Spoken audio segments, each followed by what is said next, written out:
Hey, hello, my name is Benny and welcome to this video.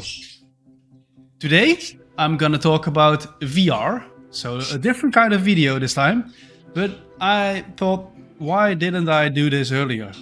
I got a lot of questions lately when I was going live. I'm doing that also, so if you want to catch me live, press the subscribe button. I get the question is, how did you get started? How did you get into VR?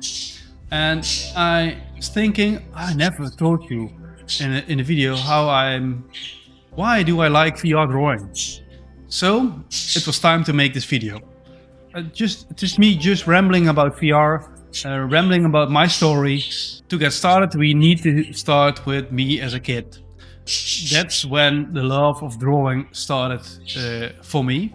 Every time I grew older, I found out more stuff of drawing and telling stories that way that really made it more interesting for me. So this was it. This is my thing. I want to do anything, nothing anymore, only drawing. Like anyone, you need to choose which school you want to go to and what you want to learn, and to make your profession in the end.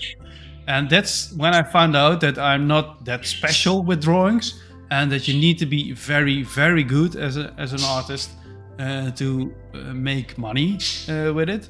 And I found out about design, and I think design, graphic design especially, was very popular, and at the moment a good way to get paid, to get some money. So I thought I need to go and be a professional designer. In the end, I become a designer, a graphic designer. This was about 20 years ago, and that it was all fun. It was creative. It was telling stories. It was amazing. It was very close to the experience of drawing. You are creating. You are creative, but you use your pencil and paper a lot. You are finding out new materials. Every paper has some different values. So you are really being that creative person, and I was really being that creative person I want to be. But then times change, so it becomes more and more digital. We are losing the pen and paper and replacing it with a digital pencil and your screen. So I just did what the rest was doing. So I went with the flow, and I was good with it. So I was getting jobs, keep getting money. Everything was fine.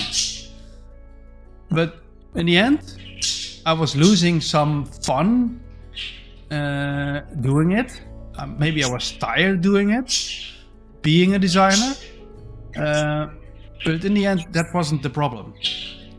The problem was that I was losing my original passion. That was drawing on paper, being creative with just a pencil and paper. So I decided to go back to my passion, to my original passion, and start drawing again. And so I looked up a lot of people, a lot of artists that are drawing traditionally still, and I bought a lot of supplies. So I started just drawing, bought sketchbooks, and I found the fun deck of drawing.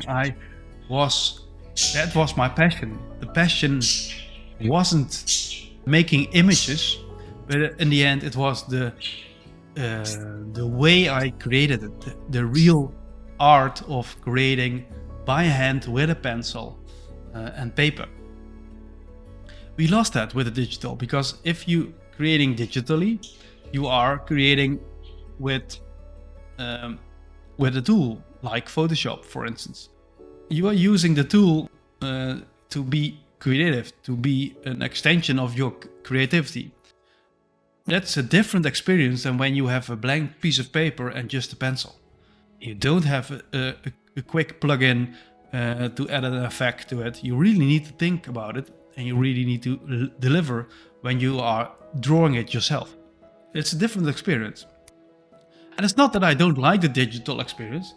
And I also saw that I'm good at designing because I was helping people. I was telling people stories by design. I'm just losing my passion. And that was a problem. For me, it was. Realizing that was the problem, I immediately started drawing again. And this was now about 4 or 5 years ago. And I felt it was working. I felt happy again. I felt creative again. But that's the thing, because I was stuck in losing myself, forgetting about the drawings, I lost my creative side. I could be very, very creative, but I wasn't anymore. This was coming back when I started drawing. So when I grabbed the pencil back, there was some artist I found when looking around with his VR glasses on in space, and he was standing in his own drawing. And I thought, holy damn, that's amazing. So I wanted to try that. I bought the computer. I just had the PC and the Oculus Rift S. With this bad boy, I started drawing in VR.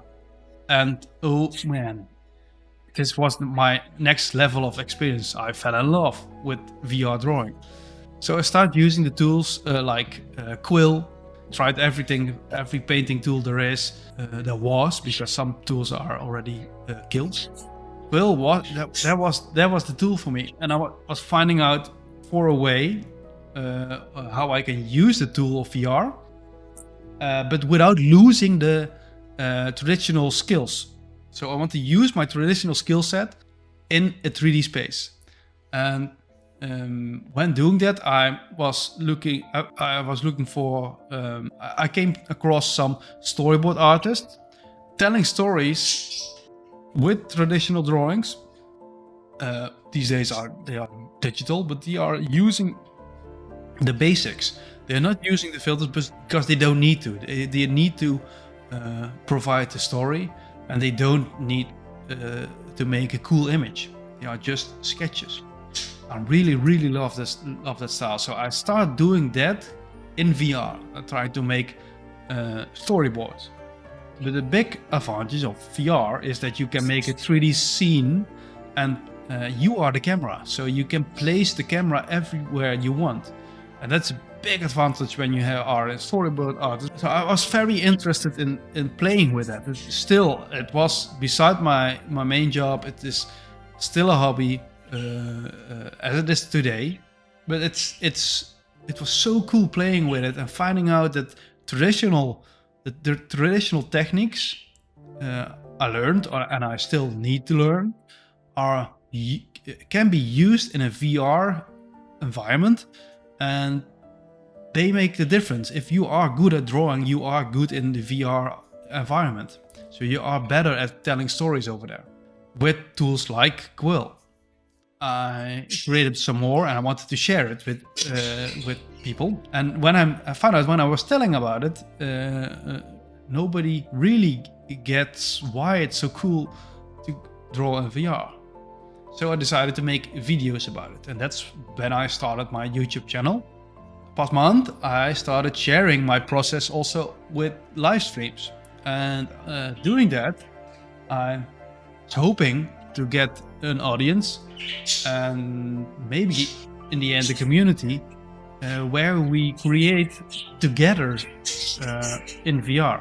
You are live with me while creating the art in VR. I think that in my head it was amazing, because then we can have a talk about what we are gonna do. There are a lot of decisions when you are creating anywhere, but when you are creating in VR also, you need to make decisions to make it good looking, to telling the story better, make some choices about colors, sizes. Everything is a process, and I thought it would be cool to share that with you, with the audience, and do it together. So maybe you can learn me something, but maybe I can learn you something. Maybe it's new for you, so you can get into it while watching me. So in the end, that is why I choose to create videos. That's in the end why I choose to go live with my process.